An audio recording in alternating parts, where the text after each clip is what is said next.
tenho visto e ouvido. Então, nesse tempo de pandemia, qual foi a palavra que a gente mais ouviu?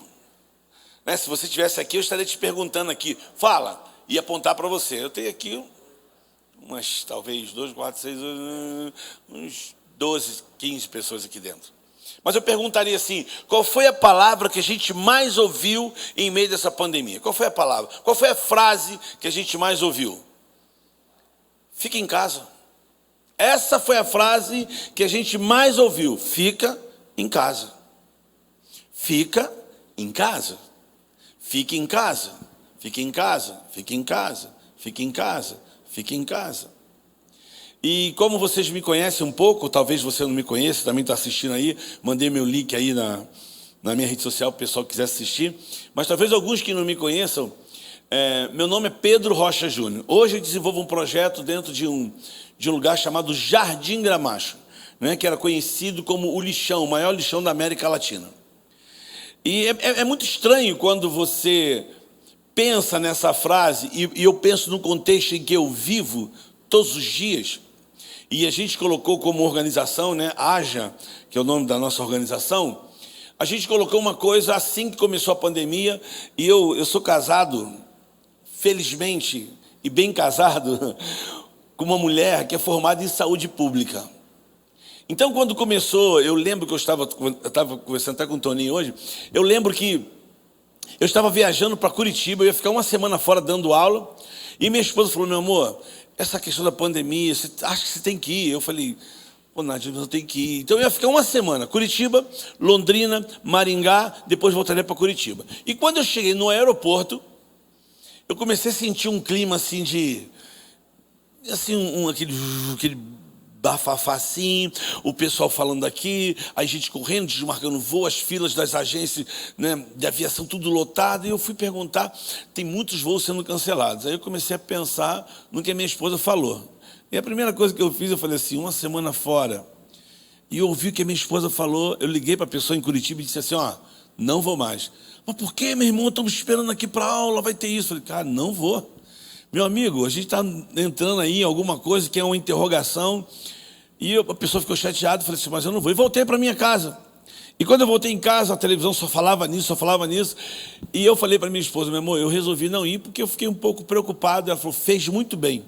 E eu perguntei para minha esposa assim, mas daqui a pouco, o que você acha? Acho que daqui a pouco, então vamos dar quarentena, vamos botar em um mês.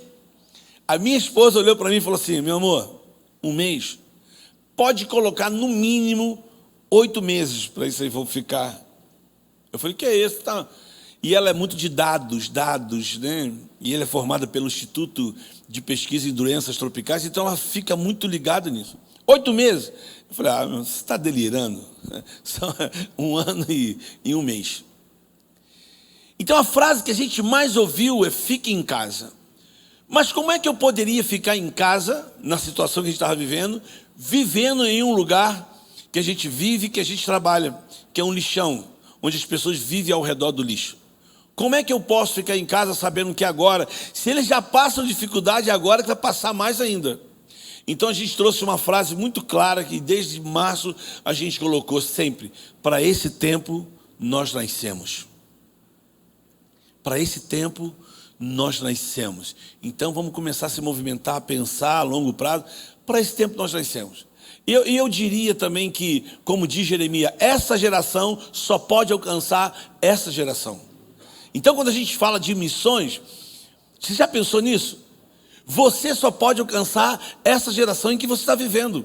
Você não vai alcançar a que passou e nem a que vai vir, você vai alcançar a tua geração. Então você é muito importante nesse papel e nesse momento em quando a gente fala sobre o papel, né? Eu não digo não só da igreja, mas do cristão. Porque hoje a gente está uma divisão muito grande, hoje você vê uma polarização nas mídias, em tudo, mas eu sempre digo o seguinte, aqueles que são do Senhor não serão confundidos. Não serão. Então a frase é, fique em casa. Agora eu abro um parênteses aqui. Como é que aquelas pessoas que vivem ao redor daquele lixão vai ficar em casa? Primeiro, saneamento básico 0. Lave as mãos, passe álcool, como? Não tem água. Como é que você vai ficar em casa num barraco de 8x4? Só que são 8x4, 2 pessoas dá. Mas são às vezes 6, 7. Como é que você fica em casa se o quintal da sua casa é o lixo? Como é que você mantém tudo isso? Mas a gente não entende as coisas de Deus, né? Eu acho que, se eu for falar quantas pessoas se contaminaram ali onde a gente trabalha, eu posso falar de um caso só que eu soube. Então, as misericórdias de Deus também, a gente não entende como é que Deus age. Mas volta para o fique em casa. Eu não consegui ficar em casa, mas pude fazer aquilo que eu podia fazer em relação a me cuidar, álcool gel, máscara, tudo que eu podia fazer que estava ao meu alcance, eu fiz. Porém, essa frase, fique em casa, começou a mexer comigo. E talvez hoje eu quero começar esse tempo aqui de conferência missionária falando sobre essa frase. Porque eu descobri na Bíblia 3 pandemias do fique em casa. Boa. Que eu queria que você abrisse seu coração e pudesse guardar e reter o que é bom. Rumina isso. Pensa. O Evangelho é maravilhoso porque ele nos faz pensar. E pode ser que quando eu começar a ler aqui, você vai falar assim, mas o que isso tem a ver com missões? Guarda teu coração, você vai chegar lá e você vai entender. A primeira pandemia que eu vou encontrar aqui está no primeiro livro no segundo Reis, no capítulo 4, no versículo 8. Diz assim: certo dia passou Eliseu por Sunem, onde achava uma mulher rica. Eu gosto desse texto. O texto é bem específico, né? Certo dia passou Eliseu em Sunem, onde se achava uma mulher rica. Rica. O texto, uma mulher rica. O qual o constrangeu a comer pão. Daí, todas as vezes que passava por ali, entrava para comer. Então, todas as vezes que Eliseu passava ali, ele entrava para comer, fazer um lanche. E aí a mulher disse assim ao seu marido: vejo que este que sempre passa por nós, ele é um santo homem de Deus. Façamos aqui em cima um pequeno quarto, obra de pedreiro, e ponhamos ali uma cama, uma mesa, uma cadeira e um candeeiro, para que quando ele vier, ele fique em casa. Olha que legal. Será que tinha alguma coisa lá que ela falou assim, fique em casa, oh, profeta, fica aqui em casa. Mas o texto vai se desdobrar de uma maneira muito legal.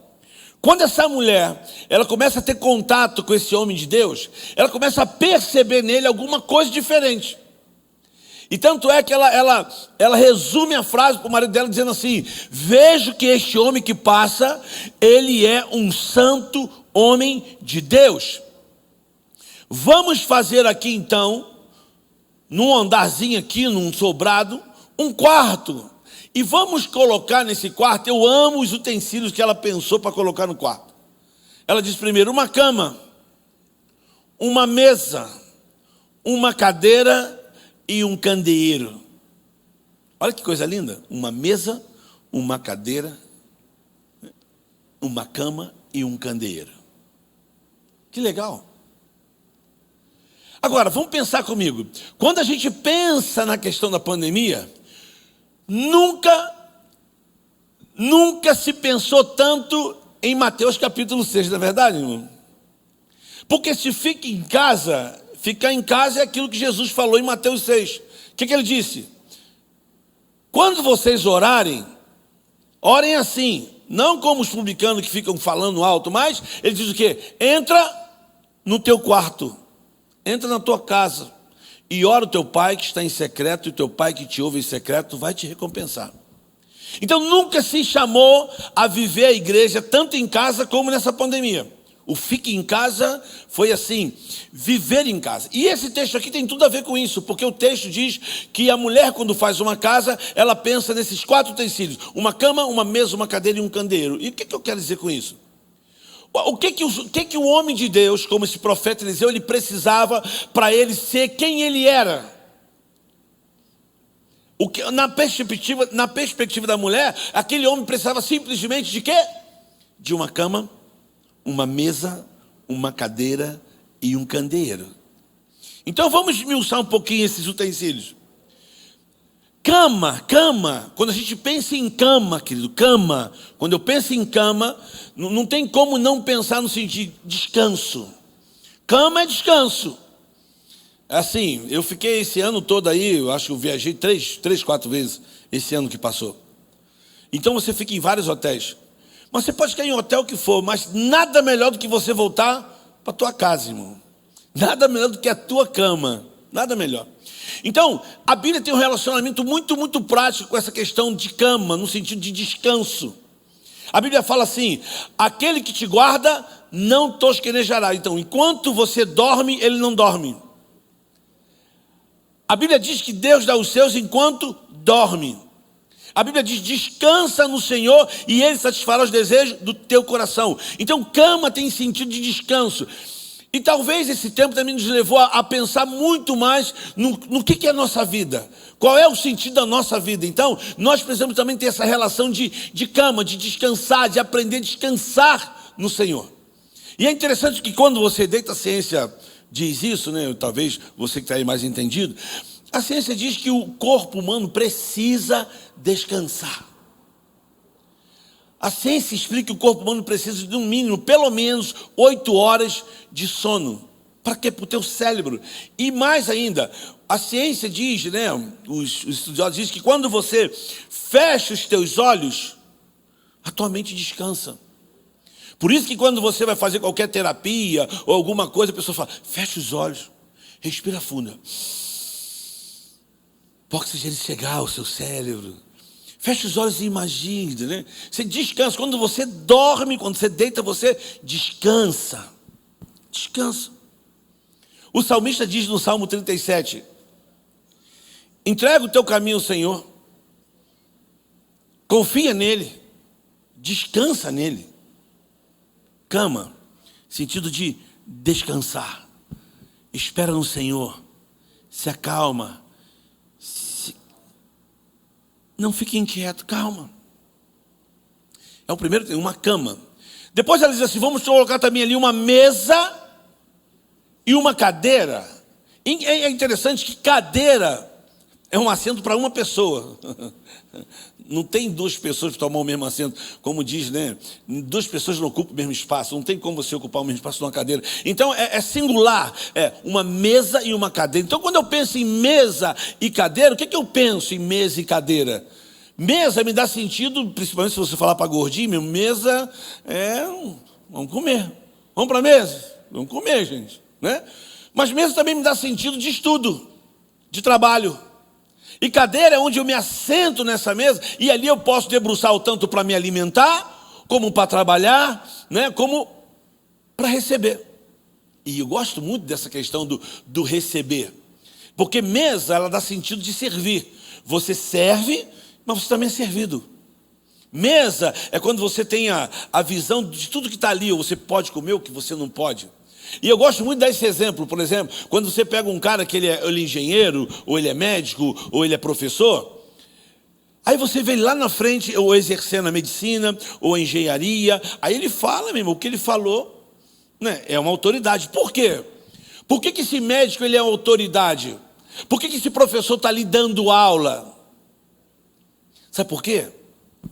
Porque essas pessoas sentaram numa cadeira e numa mesa e receberam de alguém.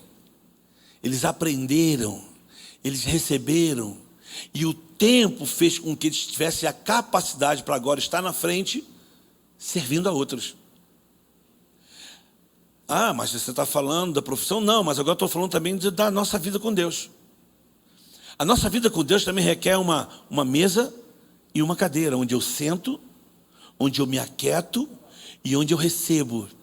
A Bíblia fala: aquietai-vos e saber que eu sou Deus. O meu povo perece por falta de conhecimento. Então a gente precisa ganhar tempo, gastar tempo, aprendendo, lendo. Tem um vídeo agora, depois você procura, o efeito que faz a palavra de Deus na mente do homem. Quando você lê um dia por semana, quando você lê 2 vezes por semana, quando você lê 3, o efeito que essa palavra faz. E foi interessante quando começou a pandemia, meus filhos tudo em casa, imagina, não tem escola, tudo em casa, um batendo no outro. Eu falei: então agora nós vamos começar a fazer algo maravilhoso. Então eu queria dizer para vocês que nessa pandemia eu copiei todo o livro de Provérbios, 1 Timóteo, 2 Timóteo, 1 Tessalonicenses e 2 Tessalonicenses. Quando eu falo copiar, é copiar, é copiar. É pegar o papel, a caneta e... E aí eu vi nas lives uma juventude dizendo assim: estou me sentindo preso, não posso sair de casa. Até onde? Uma juventude crente e não crente dizendo que está se sentindo preso. Aí eu tive que dar um recado para os crentes, né? Para os jovens crentes. Irmão, você está se sentindo preso? Não, você não sabe o que é ser preso. Você não está preso, irmão. Você está na sua casa, você pode ir para o teu quarto, volta, você vai na geladeira, você vê televisão, você abre o computador, você viaja o mundo no teu computador. Você não está preso. Agora, se você quer se sentir preso, fala o seguinte: eu vou te dar um livro bom. Pega o 1 Timóteo, compra um caderno e copia 1 Timóteo todo. Agora você tenta ter o sentimento do Paulo, está sentado lá, e você começa como se você estivesse escrevendo a carta para o Timóteo. Meu filho, escreve o livro todo. Meus filhos tiveram que copiar todo o livro de Provérbios. Todo o livro de Provérbios. Era um capítulo por dia, tinha que copiar. Vai ler, vai exercitar a escrita. Isso não é legalismo, nada disso não, mas assim, fica em casa. O que a gente faz com o nosso tempo? Uma cama, uma mesa, uma cadeira. A gente precisa receber, a gente precisa aprender. E quando a gente pensa na Bíblia, Jesus sempre estava em alguma roda com comida, irmão. Ou numa mesa ensinando, comendo, conversando, batendo papo. E uma das que eu mais gosto é quando ele está naquela mesa com aqueles escribas, doutores da lei. Uma mulher corta, aquela multidão toda entra e corta aqueles homens todos e vai lá e lava os pés de Jesus. E os caras, não sei o que lá, quebrou o bálsamo. E Jesus fala assim: pô, eu estou aqui há tanto tempo com vocês, cheguei, ninguém lavou meu pé, que era uma tradição, e essa mulher chegou e não para de lavar os meus pés. Agora, pensa o processo até essa mulher chegar lá. Isso dá outra pregação, irmão. Mas a gente precisa aprender, sentar, ouvir. A gente precisa aprender a ser servido. Eu gosto muito de um texto que, no meu ponto de vista, depois você tira o teu, né? Mas assim, eu gosto muito desse ponto de vista, porque quando Jesus lava os pés dos discípulos, o que a Bíblia diz é que Jesus está ali, né? Ele pega a bacia, os caras estão sentados, ele chega e o Pedro já está olhando e fala: não, meu pé não vai lavar não. O quê? Meu pé não vai lavar? Não vai lavar meu pé. E quando chega no Pedro, que Jesus vai lavar os pés, não vai lavar meu pé. E Jesus fala: Pedro, se eu não lavar teu pé, tu não tem parte comigo. E o Pedro fala: então lava tudo. E Jesus falou assim: quem já está limpo precisa somente lavar os pés. Aí quando a gente lê aquele texto ali, a gente pensa logo assim: preciso ser servo. Eu preciso ser servo, né? A gente sempre vê esse texto como o servir. O servir. Mas eu vejo o texto de uma percepção diferente. Por que uma percepção diferente? Pensa comigo.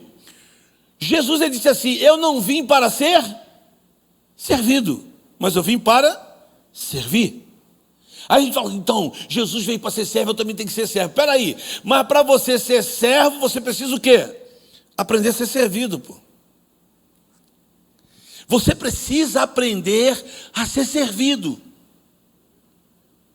Ah, mas como assim?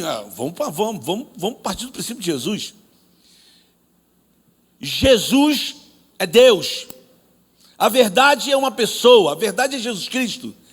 E ele estava lá na criação. Isso diz lá no livro de João, quando ele começa assim: Pai, ele começa a fazer uma oração: Pai, agora glorifica-me junto de ti com a glória que eu tinha contigo antes que o mundo existisse. Então, quando Jesus está orando no João 17, ele está dizendo assim: glorifica-me junto de ti com a glória que eu tinha junto contigo antes que o mundo existisse. Então ele já era. Então a Bíblia diz que ele não se usurpou da sua glória, ele se esvaziou e veio aonde, irmãos? Ele veio aqui, ele encarnou, o verbo se fez carne. Agora eu pergunto: quem ele era no seu reino, antes da fundação do mundo? O que a Bíblia diz é que os anjos o serviam o tempo todo. Então ele sabia o que era ser servido. E agora quando ele diz para o Pedro assim: Pedro, se você não aprender a ser servido, tu não vai aprender a servir. Aprenda a ser servido.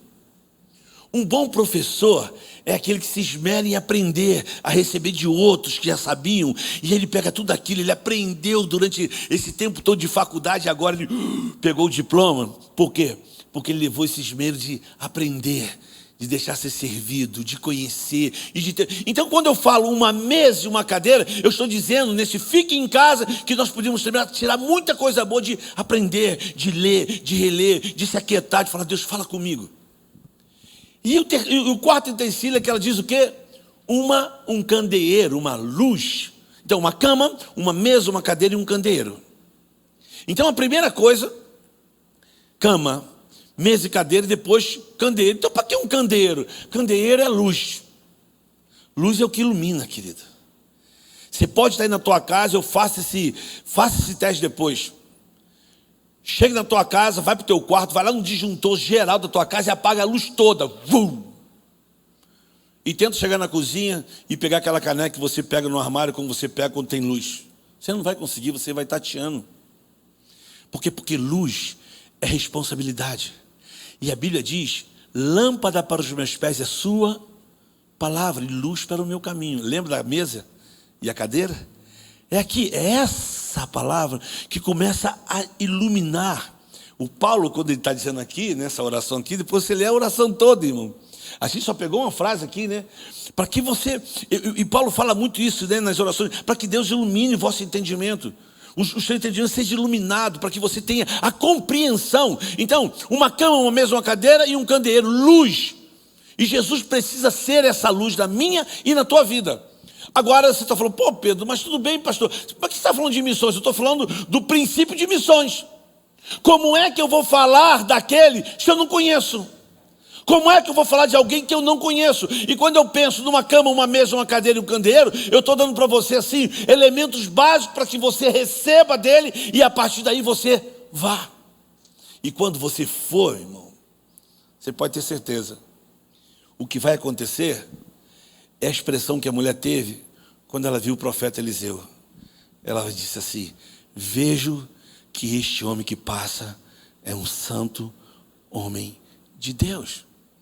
Porque uma cama, uma mesa e uma cadeira e um candeeiro forja, querido, o nosso caráter em Deus. Forja a nossa vida em Deus. E a partir daí, as coisas começam a ficar muito mais fáceis no sentido de você levar esse que é o autor e consumador da nossa fé. Então essa é a primeira pandemia. A segunda pandemia que a gente encontra está lá no livro de João, no capítulo 20, a partir do versículo 19. Diz assim, ao cair da tarde, estando os discípulos aonde, irmãos? Jesus ressuscitou. Ao cair da tarde, estando os discípulos reunidos aonde, irmãos? Dentro de quê? De uma casa com portas cerradas, com medo de quem? Dos judeus. Tinha uma pandemia lá fora que eram os judeus. E essa pandemia estava doida para matá-los, querido. E eles estavam onde? Dentro de casa. Então eles falaram, fica aqui em casa. Fica aqui, senão a gente vai morrer. Fica aqui. Mas aí Jesus, ele chega no meio dessa casa, no meio desse desespero, no meio dessa pandemia lá fora dos judeus. Ele fala assim, e aí pessoal? Com as portas cerradas ele entra, paz seja com vocês. Sou eu.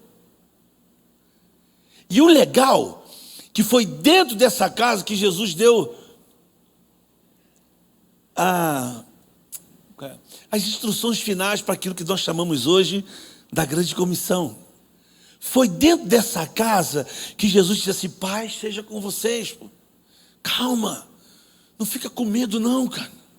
Sou eu que estou aqui, eu estou aqui. Lembra que eu falei para vocês, tudo que eu falei para vocês? Estou aqui, Tomé, toca aqui, sou eu.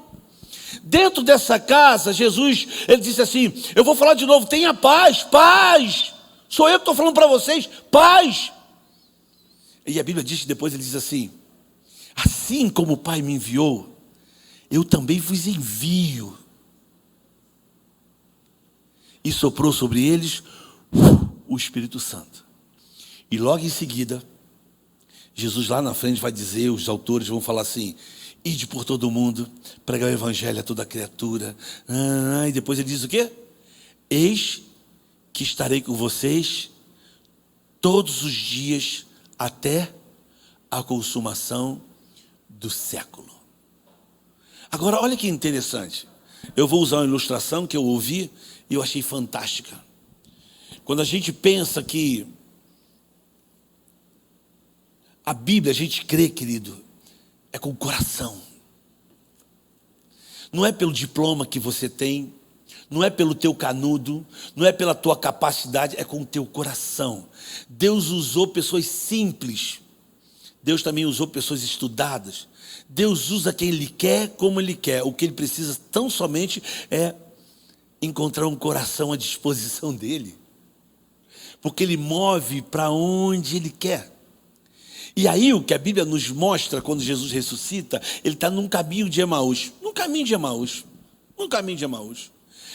E aí eu gosto desse texto, que eu sempre falo desse texto quando falo de missões, esse texto para mim é maravilhoso. Porque os caras estão andando e Jesus chega do lado dos caras. Do lado os caras estão conversando sobre o que aconteceu, que Jesus morreu e que tinha ressuscitado. E Jesus fala assim, o que está acontecendo? Os caras olham para Jesus e falam assim, você não sabe? O Jesus ressuscitou e já apareceu a alguns discípulos. E Jesus, é mesmo? Eu acho maravilhoso isso. É mesmo? E vai andando. E Jesus vai andando, é mesmo? É. E vai andando. E eles estão indo, caminho de Emaús, estão indo, Aí a tarde vai caindo, a conversa vai, e daqui a pouco, quando chega um determinado momento que eles vão ter que parar, vão para uma casa, e Jesus, eu acho que Jesus deve fazer assim, eu acho que Jesus deve ter feito isso. Então tá, valeu então. Não, pô, fica com a gente aí, pô. Come com a gente. Tá. E a Bíblia fala que Jesus reúne com esses caras.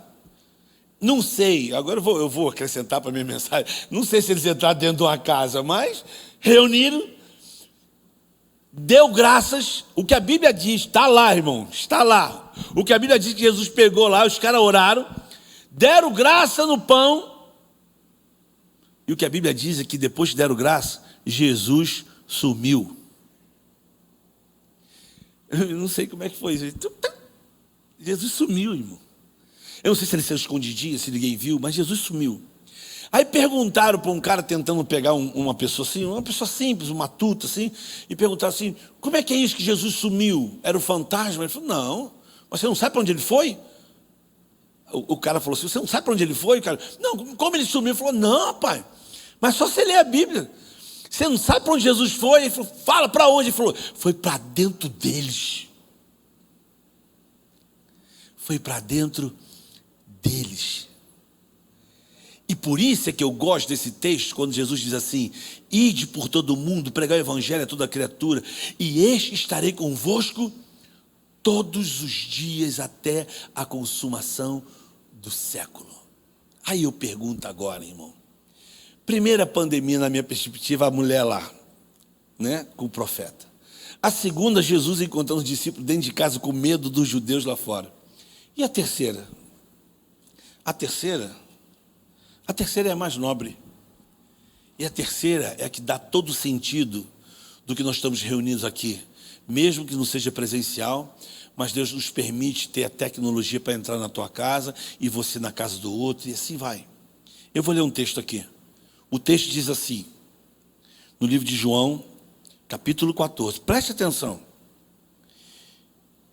E eu rogarei ao Pai, versículo 16, e eu rogarei ao Pai, e Ele vos dará um outro Consolador, a fim de que estejais para sempre convosco. O Espírito da verdade que o mundo não pode receber, porque não o vê, nem o conhece.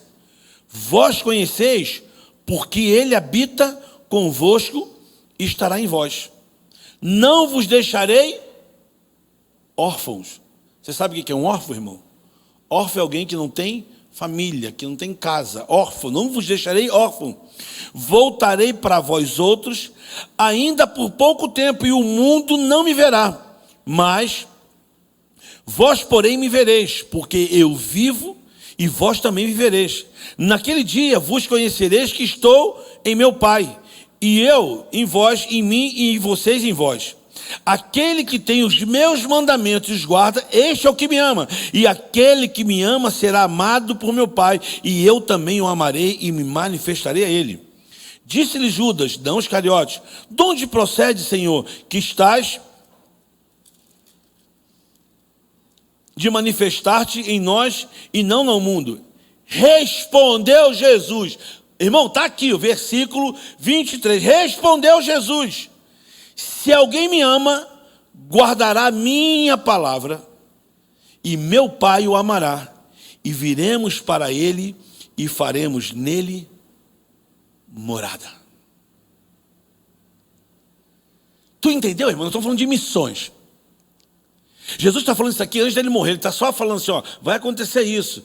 Vocês vão ficar sem me ver um tempo, mas calma. Ó, eu vou voltar, eu vou viver e vocês também vão viver. Mas quando ele diz assim, eu voltarei e aquele que crê em mim, eu e o Pai viremos e faremos nele morada. O que ele está dizendo, irmãos? Eu vou abrir um parênteses aqui, com todo o meu respeito, irmão, de verdade, com todo o meu respeito. Conheço alguns homens, uns são meus amigos. Conheço o homem, vou dar até o nome dele aqui, Dr. Zanini, um médico, um cirurgião. Mas pensa num homem que conhece a Bíblia. Pensa num homem que conhece esse grego, conhece aramaico, conhece aquelas coisas assim, o original. E dá prazer de ouvir ele falando. Dá prazer de você sentar com o Dr. Zanini e ver ele. Eu fico babando, eu escuto ele assim 1, 2 horas, porque ele fala de conteúdo, é tão maravilhoso.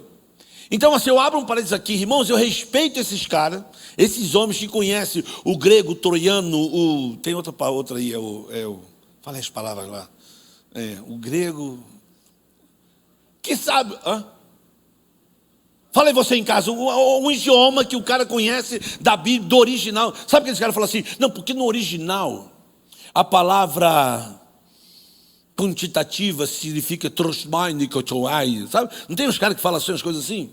É legal. Eu acho fantástico. Mas eu quero dizer para você, sabe o que, querido? É que ninguém precisa me traduzir o que um dia eu li na Bíblia. Em Apocalipse, capítulo 3, versículo 20. Ninguém precisa traduzir para mim. Ninguém precisa falar para mim sobre o original dessa palavra, porque lá está escrito o seguinte: eis que eu estou à sua porta e bato. Se você ouvir a minha voz e abrir a porta, eu entrarei na sua casa e cearei contigo e farei dessa casa morada. Sabe quem disse isso? Jesus Cristo. E um dia ele me encontrou. Um dia ele disse que eu fui criado para ser morada dele. E um dia eu abri o meu coração para ele entrar nesta casa, do qual ele faz morada hoje. Eu sou dele. Eu vivo para ele, por meio dele e para ele. Tu entende a grandeza desse fique em casa? O que eu estou dizendo, querido, é que quando eu falo de missões aqui hoje, eu estou dizendo para você que eu e você temos o privilégio, no meio de toda essa pandemia, fechar os olhos e dizer assim: Jesus, fique em casa, não sai daqui não, porque se o senhor sair daqui, eu estou perdido. Eu e você, nós temos o privilégio de fechar os olhos e dizer todo dia: fique em casa. Porque foi desse lugar, e desse lugar que é você, que um dia ele fez morada. Sabe por quê?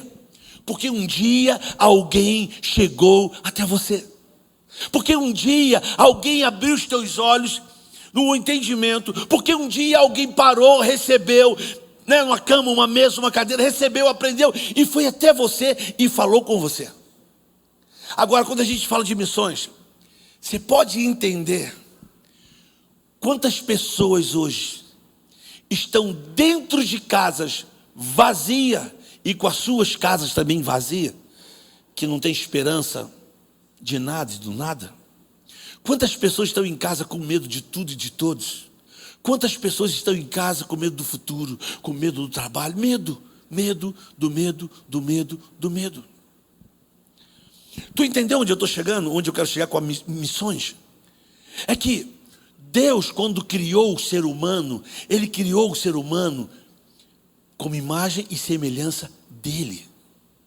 E aí Ele tentou falar de várias maneiras. Ele foi falando com o homem, tentando falar, e o homem não ouvia.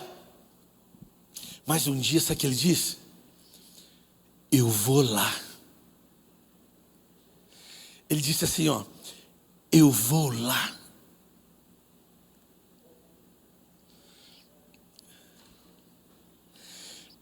E tu sabe qual foi a primeira casa que Deus morou? Quando ele veio aqui, foi no ventre de uma mulher. Ele também precisou de uma casa para ser gerado.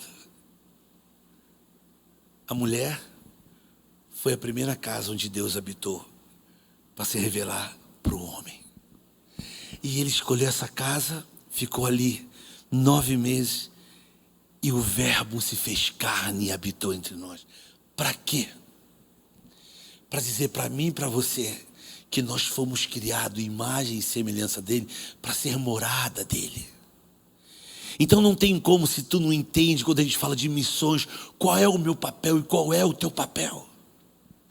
O meu e o teu papel é ter sempre uma cama, uma mesa, uma cadeira e um candeeiro e se exercitar nisso.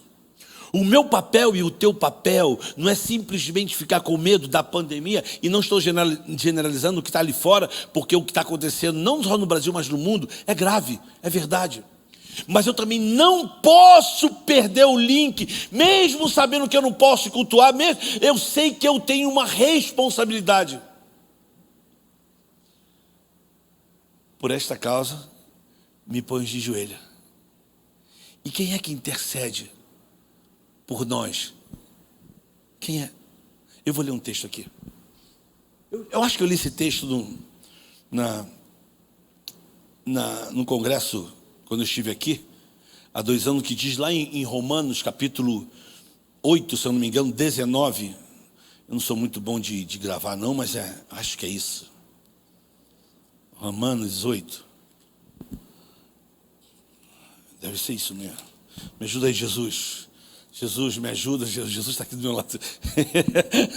Eu acho que é 8:19, sim. Quer ver? Aqui. Porque para mim eu tenho por certo que os sofrimentos do tempo presente não são para comparar em nós a glória que há de ser revelada. A ardente expectativa da criação aguarda a revelação de quem, irmãos? Dos filhos de Deus. Pois a criação está sujeita à vaidade, não voluntariamente, por causa daquele que a sujeitou, na esperança que a própria criação será redimida do cativeiro, da corrupção, para a liberdade da glória dos filhos de Deus. Porque sabemos que toda a criação em um só tempo geme e suporta angústia até agora. E não somente ela, mas nós também, que temos a primícia do Espírito, igualmente gememos no nosso íntimo, aguardando a adoção de filhos, a redenção do nosso corpo. Porque na esperança fomos salvos. Ora, a esperança que se vê não é esperança, pois o que alguém vê, como esperará? Mas na esperança que vemos, com paciência aguardamos. Também o Espírito semelhantemente assiste nas nossas fraquezas, porque não sabemos orar como convém. Mas o mesmo Espírito intercede por nós soberanamente com gemidos inexprimíveis. Eu gosto às vezes de brincar. Eu falo, como é que o Espírito Santo geme? Com gemidos, o pessoal, inexprimível. Eu falei, não, fala de novo, irmão. Inexprimível. Não, lê na sua Bíblia. Não, irmão, lê. Às vezes a pessoa está olhando, mas ela não lê o que ela está vendo. As pessoas olham esse texto e falam assim, com gemidos inexprimíveis. Não tem inexprimível na Bíblia. Está escrito inexprimíveis. Inexprimível é o que tu pode espremer. O inexprimível só Deus pode fazer. Tu entendeu? Gemido inexprimível só Deus pode fazer. E nós que somos filhos, irmão, nós que somos morada de Deus, nós temos um papel, irmão, fundamental no meio de tudo que está acontecendo, não só no Brasil, mas no mundo. De esperança, de paz, de alegria, de suporte. Eu sei que eu apanhei, né, aí, quando o pessoal começou a falar das igrejas, abre, não abre. Eu falei, a igreja é essencial, a igreja precisa estar aberta. E eu acredito que precisa estar aberta, principalmente para que o povo de Deus, que se chama pelo nome do Senhor, possa ir lá e se mover, ajudar quem precisa, sem olhar quem. Porque nós temos a resposta, irmão, nós temos a resposta. Nós temos a resposta. No meio de todo o sofrimento, nós temos a resposta. Quer melhor, irmãos? Nós devemos ser a resposta. E eu confesso para você, como missionário, como alguém que está na frente lá, como eu vi a igreja se mover em meio dessa pandemia, como eu vi a generosidade de pessoas se movendo de uma maneira que nem elas mesmas imaginavam como é que tinham. Como eu vi? E agora, o que me chama a atenção, eu lembro que, eu estava conversando com o Tony hoje, falei que eu lembro que a gente estava fazendo uma campanha, a primeira campanha que a gente fez foi 120 cestas básicas. 120 cestas básicas. Aí eu joguei na minha rede e falei, pessoal, nós estamos precisando de 120 cestas básicas para as famílias que nós estamos atendendo aqui, tal. Nós precisamos. E em umas 2 horas eu consegui 120 cestas. 2 horas. Aí eu comecei a falar assim, pessoal, não precisa mais de cesta básica, conseguimos, vamos deixar para a próxima. Aí quando nós chegamos lá em Jardim Gramacho, as pessoas que estavam registradas, o nome de cada família, falamos, só vai receber 120 pessoas. Só que assim, né, irmão? Vamos lá, talvez, né, respingue alguma cestinha básica, vamos lá. Quando eu chegou lá na porta, lá tinha 200 pessoas. E a gente, tudo com aquela coisa, né, gel, e cada pessoa que pegou a cesta, pegou uma máscara, e tudo. 120, foi uma cesta básica assim, muito, muito generosa. Aí tinha ovos, tinha frango, tinha material de limpeza, uma cesta básica mais bonita, irmão. Aí o que mais arrebentou para a gente foi que as pessoas falavam assim, falava para minha esposa assim, dona Nádia, a senhora acha que vai ter? Aí minha esposa falava assim, eu só tenho 120 cesta básica. Aí minha esposa falava assim, eu não vou te dizer para você ir embora, fica aí, pode ser que alguém que ia receber não veio, eu também não vou ficar com cesta básica, eu vou entregar. Aí as pessoas ficaram na porta lá. Só que todo mundo estava lá que recebeu, você via. Mas o legal é que a gente viu isso, a gente viu, irmão, não é nada que a gente ouviu. A gente viu as pessoas na hora, abrindo a cesta básica delas e dividindo com as outras que não tinham. Tu entende? Uma cartela de 30 ovos, ela dava 15 para lá, o que tinha ovo dividia, e o frango era 3 peitos de frango, você dava 1. Aí você via, aí quando você começa a imaginar assim, cara, que multiplicação é essa que a gente não entende, mas entende. E todo mundo saiu de lá com uma cesta básica, ou meia, mas ninguém saiu de lá, porque a generosidade, irmão, está dentro da gente. E quando eu falo da gente, estou falando de todo mundo. Agora tu imagina aqueles que são conhecidos pelo nome do Senhor, eu e você. Eu costumo dizer o seguinte, queridos, eu sei que no meio da pandemia, a gente fala muito de suprir a necessidade das pessoas. E quem me conhece sabe que eu não estou em Jardim Gramacho para dar cesta básica para ninguém. Eu não estou lá, eu estou lá para fazer junto com eles, gerar junto com eles, gerar renda junto com eles, né? E aí eu fico pensando que quando a gente pensa em dar essa cesta básica, eu sei que Deus está nisso, irmão. Eu sei que Deus abençoa, eu sei que Deus abençoa pessoas que compartilham. Eu sei disso, eu sei. Mas quando eu lembro Jesus na ceia, pegando aquele pão e partindo, dizendo assim, esse aqui é o meu corpo, que é repartido por vocês. E todas as vezes que vocês se reunirem, fazem isso em memória de mim. O único pão capaz de se multiplicar é Jesus Cristo. Aquela cesta básica que a gente deu, ela acabou lá no finalzinho de março, começo de abril. Vieram outras, irmão, e elas vão acabar. Mas o pão que eu e você compartilhamos, ele é eterno, irmão. Ele é eterno, capaz de se multiplicar, e se multiplicar, e se multiplicar. Porque esse é o corpo que é partido por vós.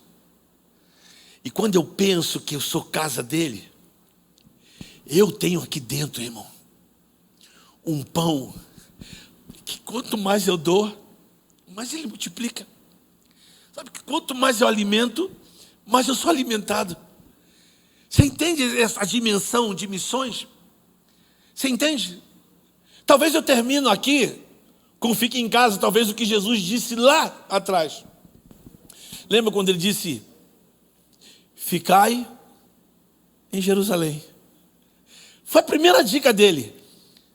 Fique em casa. Depois você vai até a Judéia. Depois você vai até Samaria. Nós não temos desculpa, irmãos, para dizer que essa pandemia nos impede de fazer missões. Porque eu sempre digo que missões começa dentro de casa. Igreja começa dentro de casa, com os seus. Então, o fique em casa foi uma ideia de Jesus há muito tempo, quando ele olhou para o mundo e disse assim, eu vou lá. E o que a Bíblia diz é que ele amou de tal maneira que Ele enviou Jesus Cristo. E esse Jesus veio, morreu numa cruz e disse: eu vou estar com você todos os dias. E essa é a convicção que eu tenho. Ele está comigo todos os dias, porque eu permiti que um dia Ele fizesse morada em mim. E resumindo, eu e você, querido, nós temos um papel importantíssimo nesse reino. Sabe por quê? Porque toda vez que eu penso em missões, então o pessoal sempre vai ouvir falando isso. Missões para mim nada mais é do que eu criar a possibilidade e o desejo que Deus tem de amar pessoas através de mim. Ele ama pessoas através de você, porque você é a casa dele. E é daí que vai sair esse amor. De que maneira? Eu não sei. Mas você pode fechar os olhos hoje e dizer: Jesus, fique em casa. E quando eu abrir, que eu seja instrumento para fazer com que outras pessoas se tornem a tua casa. E aí o efeito dominó vai a partir de onde você está. Que Deus te abençoe. E amanhã a gente dá sequência naquilo que Ele quer para a gente. Missões, querido. Missões. Começa a partir de você. Porque o desejo dele é fazer de você uma casa. E através de você, outras casas vão surgir. Que Deus te abençoe.